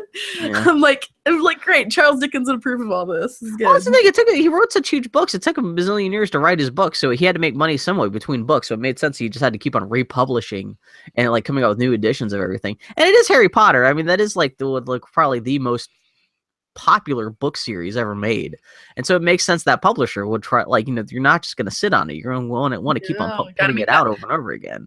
How do you make it relevant? But it seems like every other year they're coming out with a new, here's 8,000 pages of material. Not even how much, man, fucking Harry Potter must even be more than 8,000. Must be fucking. Yeah. Anyway, that's a lot of. I mean, you did just describe 3 different editions. That's not that aggressive as these things true. go. Harry Potter ended a decade ago, so I guess it's not that bad. But still, I don't know. I mean, it is totally. To be fair, it is. I mean, it's pretty brutal business. They're straight up trying to get people to buy something they already own again. But that makes, that's your asset. That's what you've got. Dylan pointed out the other day when I was talking to her about this. She was like, "Yeah, despite all these new additions, they still haven't trumped Mary Grand Prix. She's still even better than the British editions of those books. Mary Grand Prix's illustrations for both the covers and the interiors for the American version of the Harry Potter books is still agreed. You really still haven't trumped that." It is interesting. The one thing that I find kind of weird about all these things is that those illustrations were such a key part of my experience with Harry Potter. That was Harry Potter to me. And there's something, as much as I love Ollie Moss and I love these illustrations, having that, it would be weird. It wouldn't feel like Harry Potter. I'm honestly kind of surprised that they haven't put out an edition of the books where they're just illustrated with stills from the movies. I know that's not how licensing works. That's kind of working backwards, but I was going to say that's a very 1992 philosophy. Welcome to Bill. I just turned 40. It's my job as a white 40-year-old man to be like, I got an idea, Schmitty. Let's have an outdated idea that no one really wants, but I think is a good idea. Let's force this through. I have a good idea. It's circa 1993. Exactly. This is a good idea when I was in Yale. I'm a Yale man. What the hell am I talking about? Anyway, the guy who wrote Grave of the Fireflies kerplotzt. That's my elegant way of saying that the guy who wrote Grave of the Fireflies kerplotzt. I should have looked up his name. What's his name? Andy, tell me more details. I have not seen Grave of the Fireflies because I know it would make me cry uncontrollably. Yeah, you don't want. No, you should. Yeah, don't Don't do As a that. self-care thing, I have not ever seen Grave of the Fireflies, even though everyone tells me it's beautiful and good. Okay, so this is Akiyuki Nosaka. He's the guy who essentially lived the story of Grave of the Fireflies. Grave of the Fireflies was a story that he wrote based on his own life when he was a child, trying to survive through the Japan after Japan was firebombed by the United States in World War II. Yeah, he essentially turned that into a story, and then Studio Ghibli bought the rights to that story and turned it into one of the saddest movies ever made. So yeah, he finally died of the olds. He was like 98 years old. So Finally, Bill says. well, man, it's kind of sad because like actually technically Grave of the Fireflies the movie, I don't know if the book starts the same way. Well, I can't because if it's autobiographical, it's supposed to be. Grave of the Fireflies the movie starts with his character dying. Which I guess didn't happen in real life because he only just died this week. But anyway, so how you doing? Oof, Bill notes. The new Tomb Raider didn't even crack the top 10 on NPD sales rankings for November. Hence my jokes about Annie being the first person to buy a copy of Rise of the Tomb Raider. Yeah. That's rough. Not even cracking the top 10 on the biggest sales month of the year. I think that also speaks that how poor the Xbox One's penetration is on the market. That this big time exclusive didn't even crack. And it's not for like I mean, that game came out a month ago, and I still see like every time I fire up YouTube or anything, it's still like that the I will rise again. That's the song they have for the Rise of the Tomb Raider commercials. I'm rising again and again. I'll take your word for it, buddy. Rated E for everybody. Yeah. Which everyone says it's a good game, but then again, also everyone says just wait for the Game of the Year edition to come out a year from now on PlayStation 4. So yeah, especially that I did see people point out that like this actually means a good thing for PlayStation 4 owners because this game is sold poorly that they're pretty much obligated to put like all the DLC that people are going to be charged for on the Xbox One for free on the PlayStation 4 disc just to make sure people buy it when it finally comes to the platform everyone owns. Sure, it's gonna be the definitive edition. Yeah, exactly. So hey, that's not a bad thing. But man, I feel bad for I hope this doesn't kill. Oh yeah, Annie, edit those notes like a motherfucker. Yeah, I hope this does not like kill the Tomb Raider revival because that last game was pretty good. It wasn't the greatest game ever, but they could definitely improve on it. It sounds like this game is better than the last one. So yeah, I don't know. I get something from that formula, so I'd be sad for it to go away. Again and again. Now I got that song stuck in my head. I will rise. I will rise. Microsoft published Minecraft on the Wii U, except you can't use the gamepad to do anything but mirror what you're seeing in your TV. No touchscreen functionality for the game at all. Yeah, so this actually I mentioned last week that Nintendo was teasing some kind of big news announcement last week for last Monday. It turns out, yeah, it was Minecraft on the Wii U, which I didn't realize. That's a good point. Is that Microsoft owns Minecraft? Yeah, that was the weirdest part of that for me. So this is kind of like Minecraft. This is Microsoft essentially saying the Wii U is such a non-threat to the Xbox that we're fine with publishing games for the Wii U.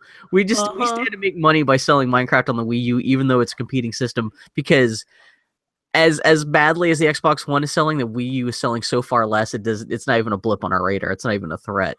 And the weird thing is, everyone just assumed that like Minecraft Wii U would be like the best possible console version of the game because you'd have that touchscreen, so you can do all the like the item manipulation and kind of like so much of Minecraft is like you'll draw a recipe on a screen that like with the touchscreen, like that'd be perfect because like that's what you do on like the iPhone version of the game.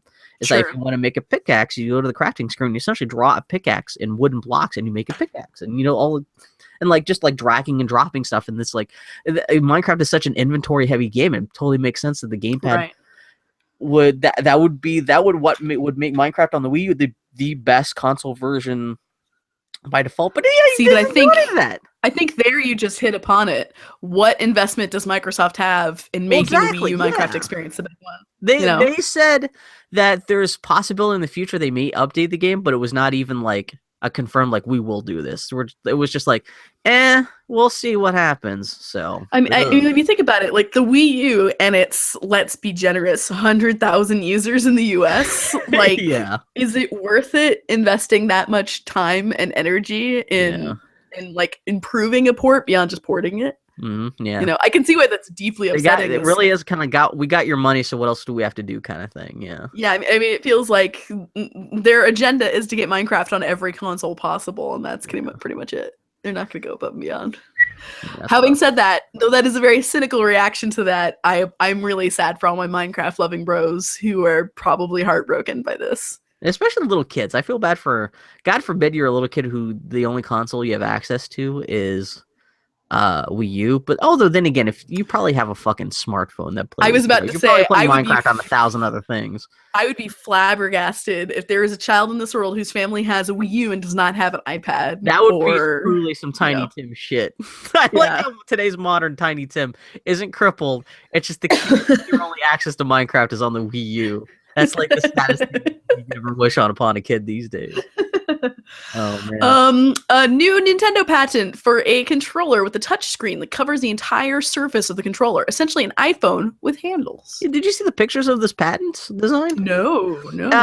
Which is funny because like patent designs never look like what the final version is going to be, but this essentially just looks like a giant oblong, kind of like loaf of bread shaped controller. Oh, weird. With like it's essentially a flat oblong with like, you know, controller handles like sticking out the back, but the entire front surface of the controller from like edge to edge is a three-dimensional touchscreen. It's essentially it's a 3DS but with one screen, but like covering the entire flat surface of the controller, and it actually would have two thumbsticks and like buttons embedded in the screen, not touch, not virtual buttons, but physical buttons.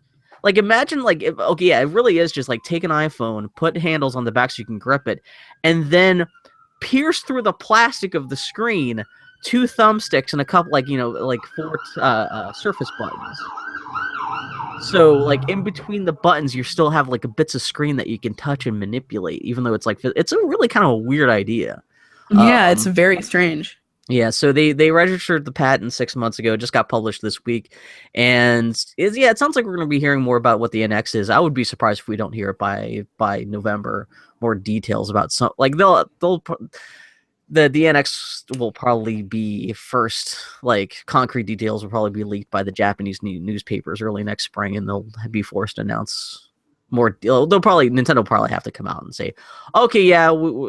We're okay. We are coming out with a system at the end of the year. You'll have more details at GDC or E3, but so I'll be curious to see if this actually is part of that new system. So it's interesting how invested Nintendo is in reinventing the gamepad, which makes sense because the whole selling point of the Wii was that it was a different experience and that it was much more accessible to consumers.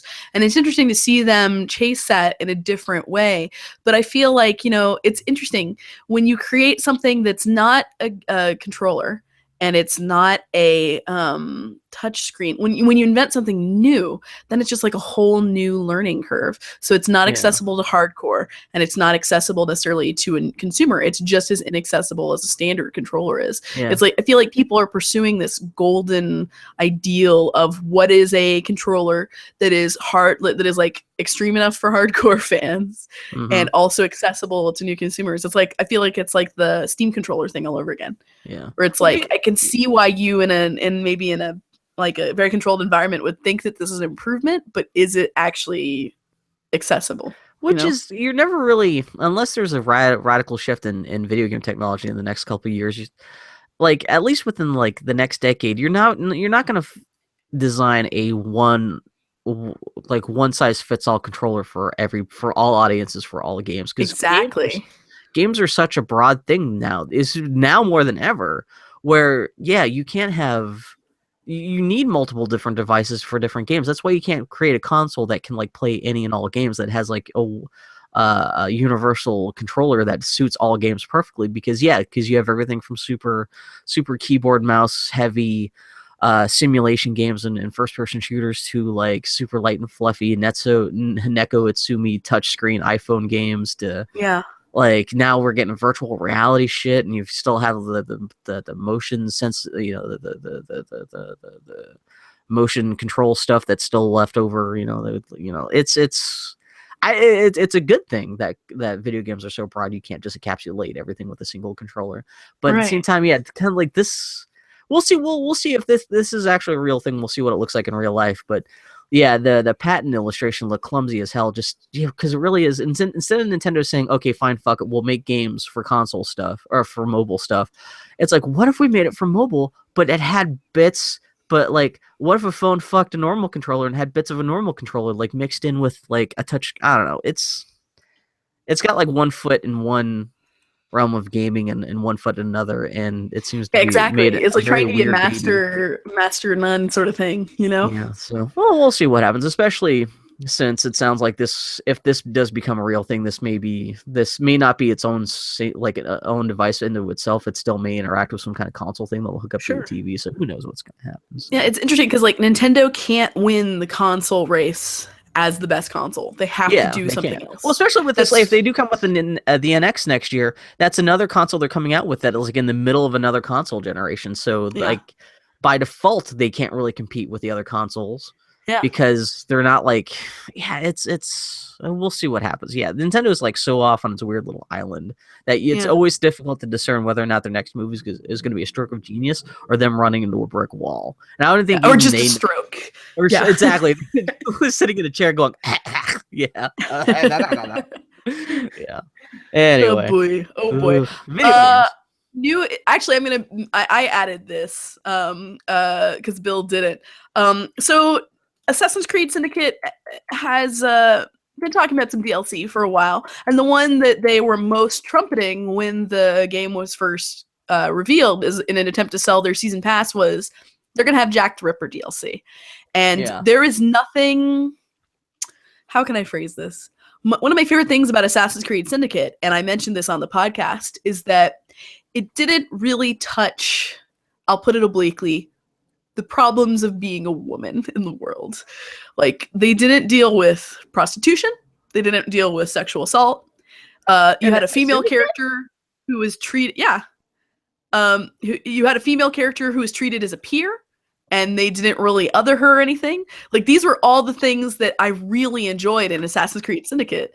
And when they announced Jack the Ripper DLC, I just wanted to... every single flip, like, I wish I could spontaneously sprout more arms to flip them off, because I can't imagine that this is going to be a nuanced or dignified approach. Like, what are you talking about? Like, it's Jack the Ripper. Fuck you. It's like you cannot have something that is the opposite of my experience. This is the company that brought us Watch Dogs. What are you talking about? I'm sure it'll be a really new, and the more so the reason why I bring it up is that it's coming out next week, and they released a trailer for it. Yeah, Merry Christmas. They released the launch trailer for it. Murdered horse. Exactly. So, and they had a teaser trailer for it, and it's just the focus is very much so on the Ripper himself. They released a launch trailer this week where a lot of the focus is on the Ripper, and one of the things that, if you know anything about the history of the time, that Jack the Ripper does not take place during the events of the game. Yeah. So I would like during the time of the game. So it's like 1860s. I can't remember. I knew that there was a time gap, and they're like, oh, we're just gonna fast forward. And I didn't really think about the ramifications of that, but looking at this trailer, you're paying 40-year-old Evie in this DLC. She like fat and unattractive, like a lunch lady. Yes, Bill. How you doing? I'm 4 years old. How you doing? As cool and how not an issue being Evie was in Assassin's Creed, and how in Syndicate, and how good that felt. To play, I would never, like, if you had asked me a wish list of all the things that I would want in an Assassin's Creed game, like, I would play a 40-year-old woman at the bottom of the list because I think it was so impossible. Not even with any modifiers, but play a 40-year-old woman. Yeah. I can't imagine, like, that is so cool. When was the last time you could think of a video game when you played a woman, period, and then a woman who was over the age of, let's be generous, 25? Annie, they will fuck this up by, like, turns out she's in a fat suit, and it's a 40-year-old makeup. She ate a piece of the apple, and now she's eternally hot and 22 years old. Her design is awesome. I really like how she looks in this DLC. For some reason, Evie as, like, chubby lunch lady, it's just cracking me up so much, though. Yeah, let's see, Evie... She looks really, really cool, and she just looks like herself, but just 40 years. Like she likes. I'll look it up. it breaks my heart that she's in this fucking Jack the Ripper DLC, because I looked at the trailer a couple of times and there's so much focus on Jack the Ripper and there's so much focus on how he moves. I have a sneaking suspicion that just like the game, you could play 2 characters. I'm wondering if those assholes aren't making you play both Jack the Ripper and Evie tracking. Jack the Ripper's got a bag on his head. He's a guy with a burlap sack and a hat on his. What the fuck? Yeah. No, I am so. I mean, I feel so. I mean, I really. You feel so. That's all you need to say. I just feel lots of so's, lots of feels. Yeah, like just like, oh god, upsetting. It's like this is not a series that historically deals with women well. And Jack the Ripper is such a weird, gross, sexually charged, nasty thing that has been like that crime lit masturbatory fantasy for 100 years. Here's PC Gamer's headline: Jack the Ripper DLC cuts up Assassin's Creed Syndicate this month. Christ almighty. It's like how, you know what this DLC just needs to be? It just starts off like you're Evie and you've just already caught Jack the Ripper, and the rest of it's just like a fucking QT event where you're just stabbing him over and over. Well, not even angrily, but you're just using it as like you're just sharpening your knife on his bones. One of the whole thing. I was thinking about that, and of course, my knee-jerk reaction was, well, the only way this can be good is if the only way this can redeem that is if you somehow, as Evie, get to kill Jack. Well, I'm assuming that's what they're going to explain. Yeah, how Jack the Ripper suddenly stopped murdering people was Evie steps in. Yeah, but on the other hand, the whole point of Evie in the game is that she doesn't kill. Like, she's not the running guns blazing one. It's her brother who is. It's Jacob who is. She's the stealthy one. She's more interested in acquiring and preserving knowledge than she is killing. Not to say that I mean, it's 20 years, so the parts of her may have changed. You know, which hopefully they'll explore that in the story. Like there will be some kind of, I'm sure it's going to be. Yeah, I'm sure it's going to be some sort of grimdark bullshit, but it's just my joke that I made on Twitter, and it's so true. This is the monkeyest pawest monkey paw moment of my life as a consumer. It's like, yeah. So the next subtitle for this DLC should be Assassin's Creed Problematic. No, I'm looking at the pictures of Evie now, and she looks like great. Yeah. Bill, she's a playable character in a video game. That is so cool. It really makes me feel emotional, and it's in a Jack the Ripper DLC. I'm looking at some preview footage. Every time she jumps off a building now, she screams, "It's menopause." Oh boy. This game. And you know what? I'm gonna buy it. I'm gonna play it. I'll probably stream it. She just jumped off a roof, and now she's saying, "Oi, my knees." Anyway, Assassin's Creed Syndicate. Jack. No, that's cool. I'm only making light. I don't want to make my light of this, but your heart is gonna be. I hope your heart isn't broken, but this is gonna be. This DLC, even if it's good, even if it's as good as you want it to be, it's gonna come with so many asterisks on it. It's just I mean, we've riffed on this a lot in the past. There was a Polygon article about the writing team at Ubisoft and how that department is called Alice, and they have all these quotes from Alice in Wonderland all over their walls. And at the time, was it Far Cry 2 was coming out or something, or Far 3? Cry 3 is the one that's the one that randomly started off with a bunch of Alice in Wonderland quotes. Yeah, it was the Far Cry with the rich assholes, as Foley observes. Yeah. Far Cry 3 had all these Alice in Wonderland quotes in it. Reason. Well, and what's great is that I'm watching this and I'm like, maybe despite all this grimdark awfulness, maybe it'll be good. And one of Evie's only lines in the trailer is, "He keeps pulling me through the looking glass." I'm like, no! Oh, God. Oh, no. Oh, boy. I mean, I will say this. I am in a position where I can only be surprised by how good it is. Looks like one of the missions in the DLC, you have to steal a truckload of insulin for your brother who's now diabetic. And overweight, not massively so, but he's just got You're really fixated on the idea of these guys getting fat after the events. I like the idea.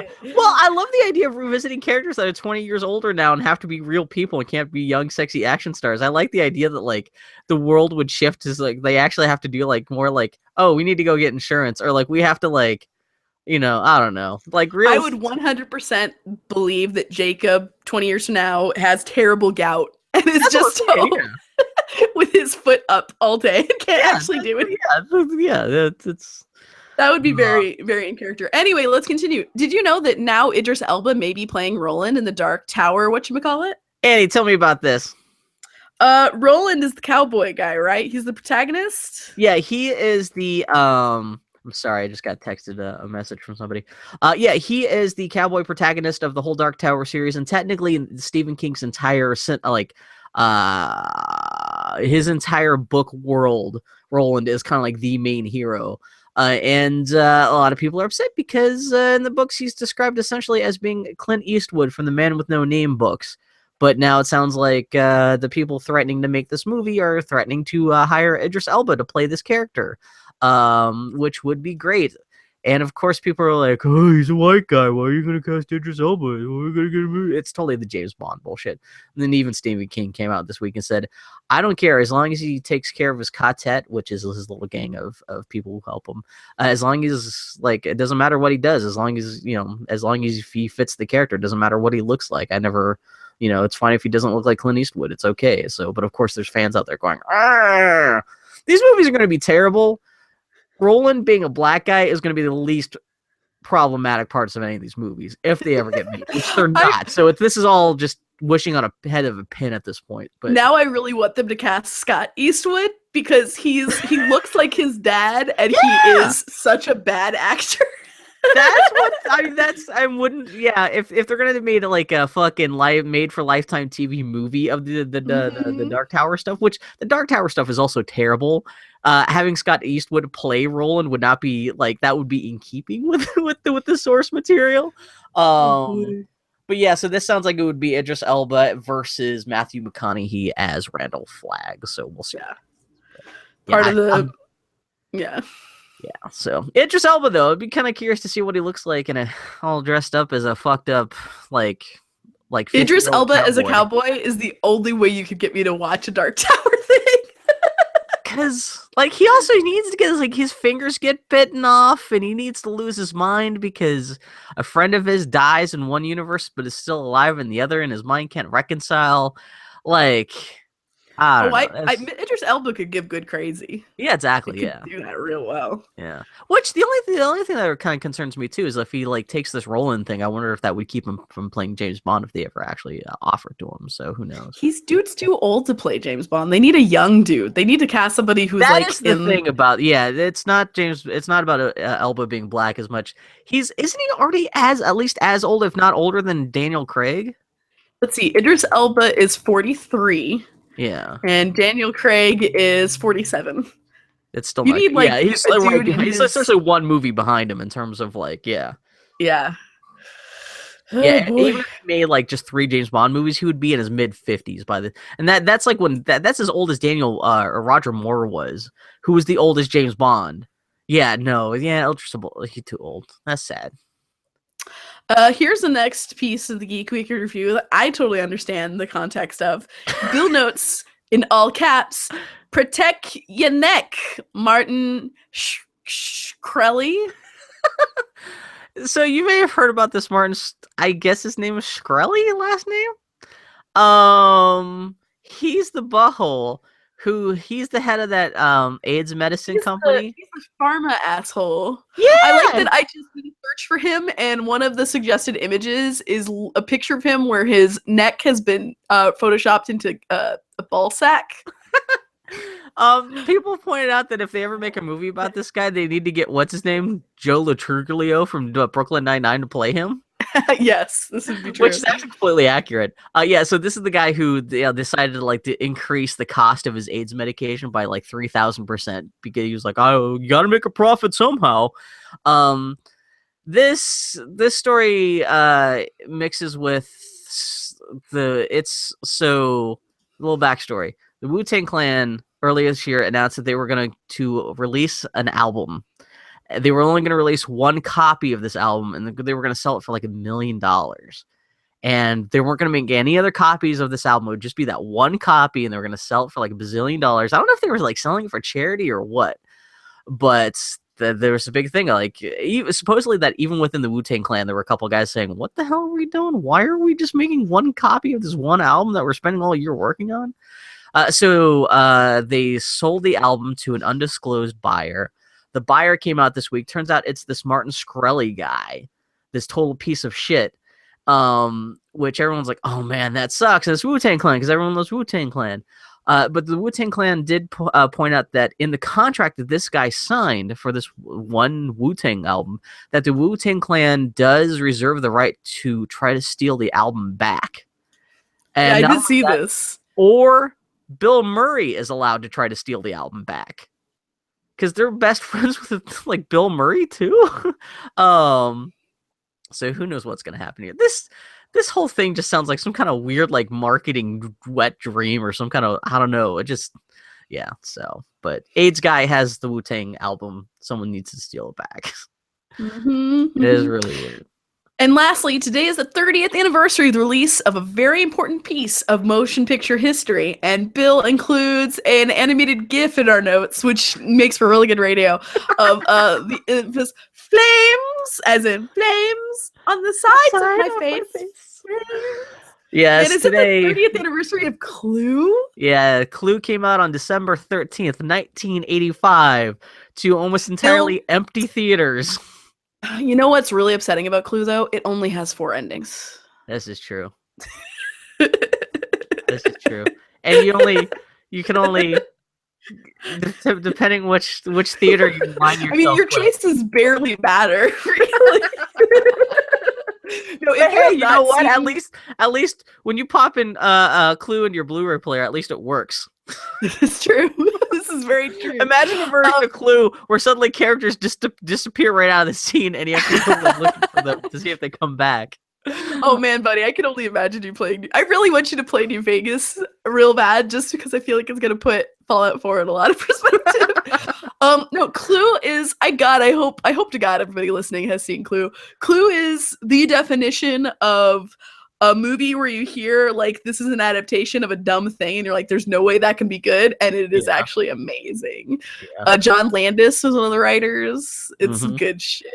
It's really I'll have to dig it up in the show notes. But someone came up with a great, just like not even like an oral history of Clue, but just like breaking down just like how Clue got made. And what was it? John Landis came up with the idea like, oh man, it'd be fun if we just made it like a murder mystery just based off the Clue game because everyone loves this Clue game so much. It's a blank slate to kind of come up with any kind of wacky thing you want. And he tried to get Tom Stoppard to write a version of the script, and Tom Stoppard was like, I see what you're going for, but I don't know how you can write a version of this movie that's going to have 4 different endings. Like, how do you do that like that? And all the endings have to make sense. Like, you can't just make up shit. Like, they all have to be logically like an extension of everything you see in the first 2 acts of the movie.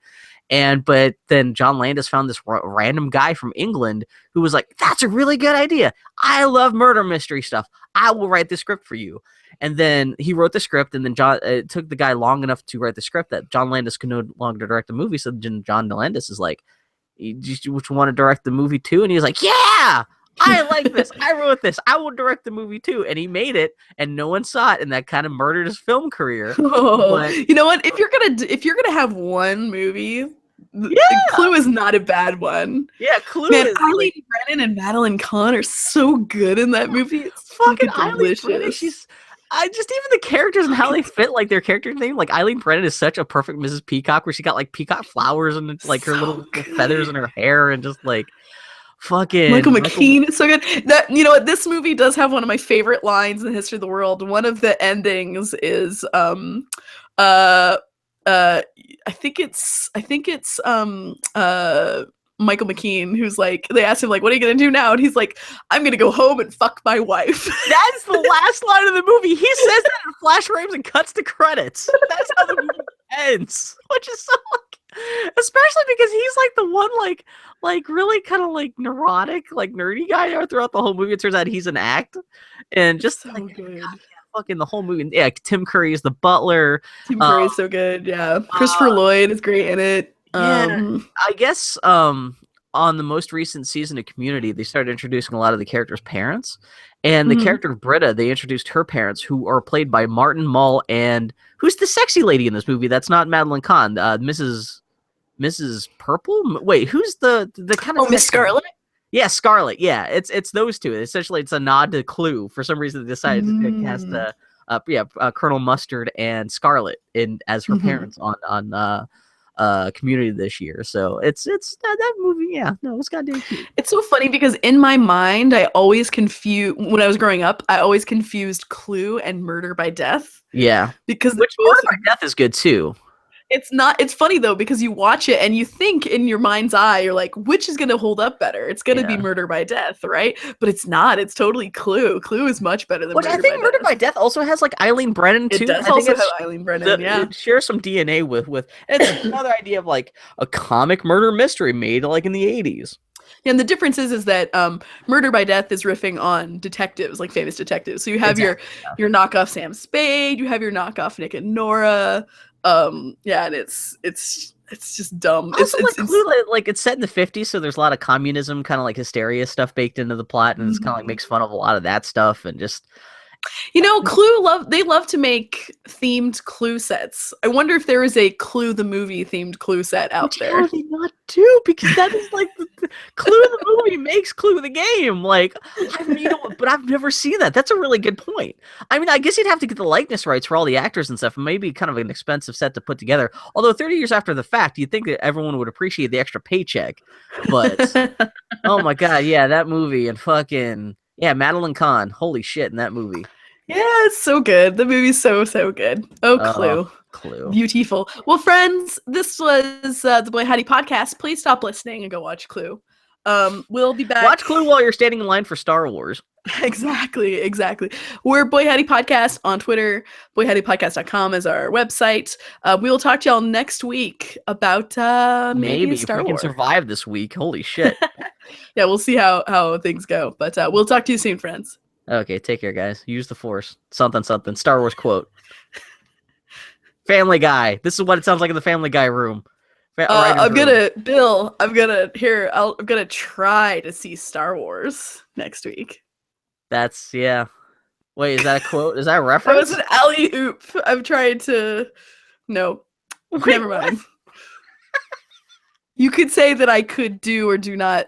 Oh, there is no try. I get it. I see. Now what you get you're doing. Stay tuned for more Howdy and more hot takes like this. We'll talk to y'all next week. Take care, guys. Oh, what happens if you show up to go see Star Wars? You're in line. You buy your Episode 7 tickets, and then you find out in the next theater over they're showing Carol. I fucking. Did I? Oh wait, I don't think. Did I talk about this on the podcast about how the Hollywood was showing Carol? Did I talk about this? You mentioned it briefly last week how they tricked you. Oh yeah. We have a friend who runs the Hollywood, and it's only because it was your birthday that we didn't try to manipulate that friendship to get tickets. Because we were like, we gotta go to Bill's birthday party. We gotta go. Was that the same night? Were they showing Carol the same night? And the reason why they were screening it, and the reason why it was invite only, is that Todd Haynes, the director, is on the board of the Hollywood Theater. Really? So he was actually there to talk about the movie. No less. Holy shit! Yeah. Why didn't you try to like manipulate? Was he the guy you know busy? Well, A, Bill, it was your birthday, and we weren't gonna blow it off. And B, we're not those people. Oh, you mean my birthday, like my actual birthday? Because I thought you were talking about it was like the same night I went to go see Empire Strikes Back for my birthday. No. It was like December 2 days before 5th, my actual birthday. Dude. Sheesh. Well, you guys were sick too, but man. Yeah. Know that, Bill, I love you more than trying to sneak into a viewing of Carol with the director. I hear the That's the biggest sign of our affection we can give you. All right, my friend, I'll send you my MP3 in just a second. I made a note of